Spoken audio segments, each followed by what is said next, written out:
Kris, I know it's not about you, but it is a bit about you tonight. Just a thought on, your first NHL where this is, your team and finding a way to overcome that start to get the win. It feels amazing to get that first win. Being a head coach was a highlight. Just being here, and obviously it gets much better when you win. But I liked how our team played. It wasn't a perfect game, and I think we weren't the better team in the first half of the game. I liked how we stayed patient. We just stayed the course. We didn't do any unnecessary risks. There's definitely things that we need to tighten up and play better at. But again, I think the most important thing is we didn't get desperate where things weren't going well, and we tried low percentage plays. How does this work again? There we go. What did you say to Leon Draisaitl before the morning skate today? I'm going to assume that's between you and Leon, but is it something you're going to do on a continuous basis every morning skate based on that performance today? Yeah, if he wants to talk to me, I like him. We had a good conversation. He's got a lot of insight, so if that's what it takes for him to play like that. But today, obviously, being my first time on the ice with the guys, I got around almost everybody, and I think it's important for me to get to know these guys and for them to get to know me. And, I don't like to spread my messages to my players through media, through these interviews, and say so-and-so needs to play better. And that's something I like to talk to them and just, hey, just really quick, this is what I see, this is what I need, and probably get their insight on how the team's playing. I don't know, but I just really want to get to know the players. Can you give us a sense for, because this is such a quick turnaround, there's only so much you're going to try and implement, like how many times through the day do you address the team? How much do you actually try and put in place today? What was your approach to today? Well, today we had a meeting. Usually there's special teams meetings in the mornings, and we did do that. But before we did our power play meeting, I addressed the team. Talked to what my expectations were, and we talked about some system stuff, breakouts, defensive zone.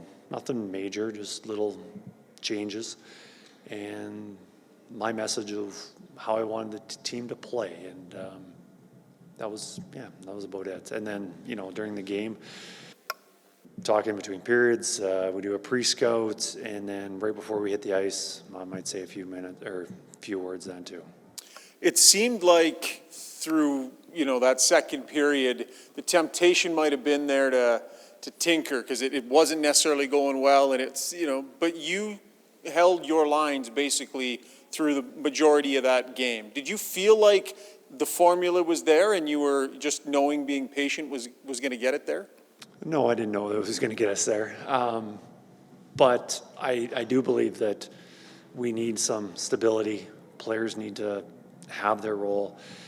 I loved McLeod's game. I see a lot there. And, Fogle, I know, has been playing up, and he can play on those top two lines, but I think it's really important that McLeod and Fogle create some chemistry. Unfortunately, Hollowell left during the game. Ryan stepped up and played really well in that position. I don't want to be moving guys around all the time. Things aren't going well. Well, it's because the lines aren't what they should be, and we're going to move somebody else. Ultimately, you're blaming somebody else because we're not taking ice time or situations hardly against Leo and Davo. And so, like I said, I just think it's important that stability is important. Do you have any update for us on Dylan Holloway? Well, obviously he didn't finish the game. I haven't talked to the medical staff, and I'll find out more probably tonight, and certainly, if not tonight, tomorrow. Hey, Kris. Just wondering, did you get the game puck? Where is it going, and what does it mean for you to be able to get this first NHL win? I did get the game puck. It felt incredible. It's going to be a souvenir. I had a game puck on my desk before the game started, and I was like, oh, I've only got one, and I've got 2 kids. And then we won, and I got 2, so now we can make everyone happy, and maybe I won't tell them which one's the game puck and one's the souvenir puck. And then after the game, they did something really special. They had on the video on the TV, they presented the puck, and they had my wife on the TV just saying a few words, and that was very nice of them to do. How, the players had mentioned Zach Hyman was kind of chuckling like, hey, I can't really comment. I just met him today, and, it'll take some time. You talked about how you want to get through each player. Kris, you have a game like this. Can you kind of maybe give us a sense of what happens in the next few days? And is there a percentage of the system you want to implement each game? Like, what's a realistic number as you look to improve and install, different things over the course of the next month or 2 months? Yeah, it's going to be slow.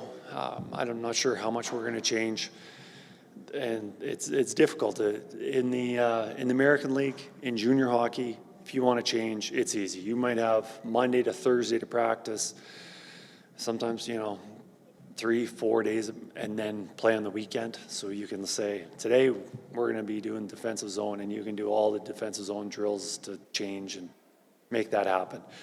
And then the next day you can move on to the next thing. And then it's so easy. Here it's a little bit different because you're playing every second day. You're only practicing maybe, 20 to 30, maybe 40 minutes, depending on how that practice is going to go. So really it's difficult to do that. So really to answer your question, I'm not sure because it's been such a whirlwind, and I haven't really dove into our schedule to say we can do this here, we can do this day, and I don't know, I guess we'll be taking some time. I think we have a little more time, when we go on that road trip. We got 2 days off between games. We'll probably address some more things then. So now that you can look back at it and laugh, what's going through your head 40 seconds into the first period today? I was like, oh boy, the first shift, we immediately, the one thing is eliminating shots from the slot. In the first 20, 30 seconds, whatever that was, they got 2 shots from the slot. And they're unfortunate plays. We played it right. They had a shot. It went on for a defenseman's skate. I think it was Nurse's. And it bounced right to them, and they got a good chance. That was just luck. We played it well, and they got it. And then obviously the next shift, I think we could have played a little bit better, and they score off a slot shot, one-timer, and you're just like, oh, it's not going to be so easy. But like you said, it wasn't pretty at the beginning, and we got better as the game went on, and that's all we can ask for is that as a team we get better each day. So you chopped up the ice time pretty evenly. Is this kind of the blueprint you're looking for, like special teams and scoring? Well, there's so few power plays, so those McDavid and Draisaitl, that first unit minutes were down because of that. And then also late in the game we had a little bit of cushion, so there's maybe a shift. But we want guys to contribute. We want this to be when we have success, we want it because of the team and not just a few individuals. And the only way to do that is to play everybody. But that being said, you often win when your best players are your best players, and they have to have the flow of playing regularly. So I think it'll be different each time. Hi, Kris. Daniel Nugent-Bowman from The Athletic here. I'm just wondering what you thought of your power play tonight. Well, after the second period, we kind of joked that if we were going to see it. I think we had, I don't know what it was, maybe 2 seconds of power play just because of the 2 power plays overlapping. But I liked it. And what I really liked was how hard they worked to recover pucks. And, that's what we need. We need those second, third efforts, or chances, we get a shot, and instead of that puck going down and resetting, it's recover that puck and go and attack again, because the penalty killers are tired and they're disorganized usually after a shot. So, obviously scoring 2 power play goals is huge. two-parter. I just wonder how much of that power play from last year you had a chance to kind of see, half a continent away and in a different league. But did you see any kind of similarities from last year's power play to tonight's? Excuse me. Yeah, no, it's too easy to, or yeah, that's too simple to say. It was similar. There's so many situations. So I did see a lot of it. I know last year our power play in the American League really struggled, and I know our assistant coach down there spent a lot of time looking at the top power plays, and we obviously in this one we looked at closely. So I am very familiar with it, but I don't know. Obviously it hasn't been as successful as it was last year, early part of this season. But that's a lot of it is just, I think, with our guys feeling frustrated and not feeling confident. And, hopefully tonight's a step that things are starting to go well. I just wanted to follow up on the story you told us about what happened after the game there. So she was actually live on a video chat when they presented you the game puck. That was kind of what was arranged for you? They did. Yeah, usually I go in after a win and say a few words, and I walk right out, and, obviously they said, no, you're not going anywhere. And obviously they presented me the puck, and then I was in the middle of the room, and then they turned me around, and I saw my wife on the screen, and obviously my kids weren't there. They were already in bed on the 2 hours difference, and they just arranged it like 3 minutes left in the game, and made it work. What did she say?